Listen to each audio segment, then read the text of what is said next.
మా హృదయపూర్వక ధన్యవాదాలు తెలియజేస్తూ ఈ కార్యక్రమంలో 5 మండలాల అధ్యక్షులు కలవడం చాలా సంతోషం. ఈ 5 మండలాల అధ్యక్షులు తమ మండలంలోని ఆర్గనైజేషన్లు కలిసి తెలుగుదేశం పార్టీకి ఓటేయమని చెప్పి ప్రతి ఒక్కరితోనూ తెలుగుదేశం పార్టీకి ఓటేయించాలని కోరుకుంటున్నాం. ఎందుకు కోరుకుంటున్నామంటే ఈ విషయము ఇన్ని రోజులు మనం ఎన్నో చూసాం ప్రభుత్వం పైన ఒత్తిడులు. ఈ ప్రభుత్వంలో పథకాలే కాకుండా మనకు నష్టాలు కూడా చాలా మందికి తెలియవు. మనకు నష్టాలు ఏమంటే ఎప్పుడో పూర్వము ఇందిరాగాంధీ గారు ఇచ్చిన పట్టాలు, రామారావు గారు ఇచ్చినటువంటి ఒక ఇల్లు, తర్వాత చంద్రబాబు గారు ఇచ్చిన ఇళ్ల స్థలాలు ఇల్లు, కిరణ్ కుమార్ రెడ్డి గారు ఇచ్చినవి, రోషే గారు ఇచ్చినవి, కొన్ని లక్షల ఇళ్ల స్థలాలు ఉన్నాయి. ఈ ఇళ్ల స్థలాల పైన మన వాళ్ళు ప్రభుత్వం అది ఏం గుర్తు తెచ్చారంటే ఒక్కొక్కరు 20,000 రూపాయలు కట్టాలి ఖచ్చితంగా అంటూ ఒక జీవో తెచ్చారు. ప్రభుత్వం పైన ప్రజలు తిరుగుబాటు చేయడంతో దాన్ని స్టాప్ చేశారు.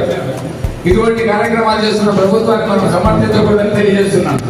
రెండవ అంశం ఏమంటే పెళ్లి 40-50 సంవత్సరాల వృద్ధులకు కూడా రిజిస్టర్ ఆఫీస్కి వెళ్ళి తన భార్యతో రిజిస్టర్ చేయించుకోవాలనే జీవో పెట్టారు. దాన్ని కూడా ప్రజలు తిరస్కరించడంతో రద్దు చేశారు. 40-50 ఏళ్ళ వయసు అయిన తర్వాత భార్యాభర్తలు పోయి రిజిస్టర్ చేయించుకోవడం వల్ల వాళ్ళకు ఏం లాభం అంటే ప్రతి ఒక్కరు 4,500 రూపాయలు ఫీజు కట్టాలా. తన కొడుకు కట్టాలా, తన కోడలు కట్టాలా, బిడ్డలు ఉంటే బిడ్డలు మొత్తం రిజిస్టర్ ఆఫీస్ దగ్గర పోయి పడికాపులు కాస్తూ ఎన్ని ఇబ్బందులు పడతామో ఒకసారి ఊహించుకోండి. ఇటువంటి ప్రభుత్వం ఇటువంటి కష్టాలు చేస్తుంది కాబట్టి ఈ కష్టాలు అరికట్టాలంటే ఈ ప్రభుత్వాన్ని గద్దె దింపి ఇంటికి పంపేయాలని తెలియజేస్తున్నాం. మూడవ అంశం ఏమంటే ఇప్పుడు ఉన్నటువంటి ఒక ల్యాండ్ సర్వేయింగ్ అనే పేరు పెట్టి ఆస్తులన్నింటినీ కూడా ప్రభుత్వం కైవసం చేసుకునే కోసము ఒరిజినల్ రిజిస్టర్ పత్రాలు మా దగ్గర పెట్టుకుంటాము, మీకు రిజిస్టర్ పత్రాలు జిరాక్స్ ఇస్తాము అంటున్నారు. రేపు పొద్దున ఎక్కడ బ్యాంకులో పోతే కూడా అవి లోన్లు ఇవ్వరు.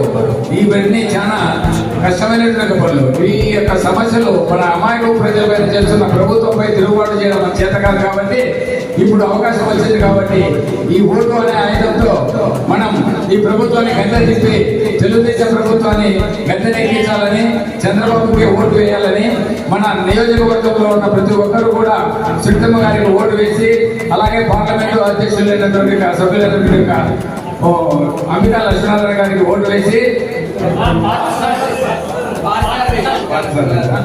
సారీ మన యొక్క పార్లమెంటు సభ్యులైన పార్థసారథి గారిని, సునీతమ్మ గారిని ఏకగ్రీవంగా వచ్చేటట్టు అత్యధిక మెజార్టీతో గెలవాలంటే మీరు ఓట్లు వేయడమే కాకుండా మీ పక్క వారికి కూడా అవేర్నెస్ తెప్పించి రాబోయే కాలంలో మనం పడే కష్టాలు మనమే కాకుండా మన పిల్లలు కూడా పడతారని పూర్తిగా తెలియజేసి ఈ విషయాలన్నింటినీ కూడా ప్రజల్లో అవేర్నెస్ చేసి 10 మందితో ఓట్లు వేయించి ప్రభుత్వం పైన అత్యధిక మెజారిటీతో గెలిపిస్తారని ఈ సభాముఖంగా మిమ్మల్ని అందరినీ వేడుకుంటున్నాను. జై వాసవి మాత. ఇప్పుడు కనగానపల్లి మండలం అధ్యక్షులు మురళి గారు ఈ సభను ఉద్దేశించి కొన్ని విషయాలు చెప్పారు.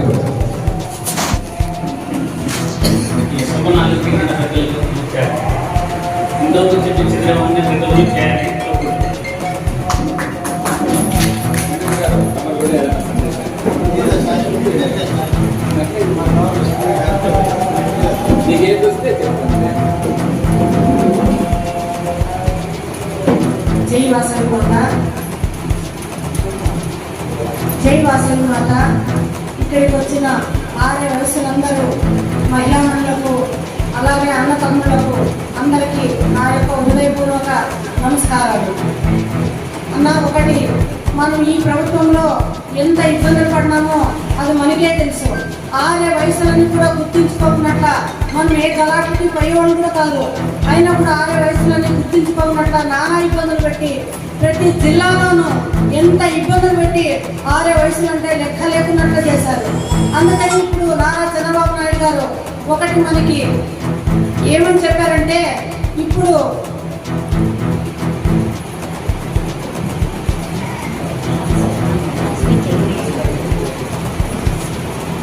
ఆర్య వయసులను గుర్తించి ఆవిర్భావ కన్యకా పరమేశ్వరి ఆవిర్భావ దినోత్సవం రోజు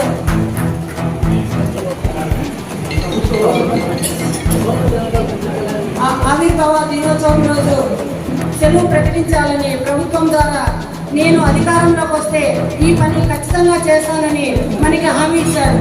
అది కాకుండా మన ఆర్య వయసులకు ప్రత్యేక చట్టం తీసుకొచ్చి నిధులు ఏర్పాటు చేసి అభివృద్ధికి ఏదో విధంగా నేను తోడ్పడతానని చెప్పారు.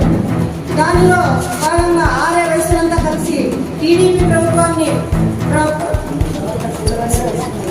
పరిటాల సునీతమ్మను అలాగే పార్థసారథి గారిని అత్యధిక మెజార్టీతో గెలిపించాలని నేను ప్రార్థిస్తున్నాను.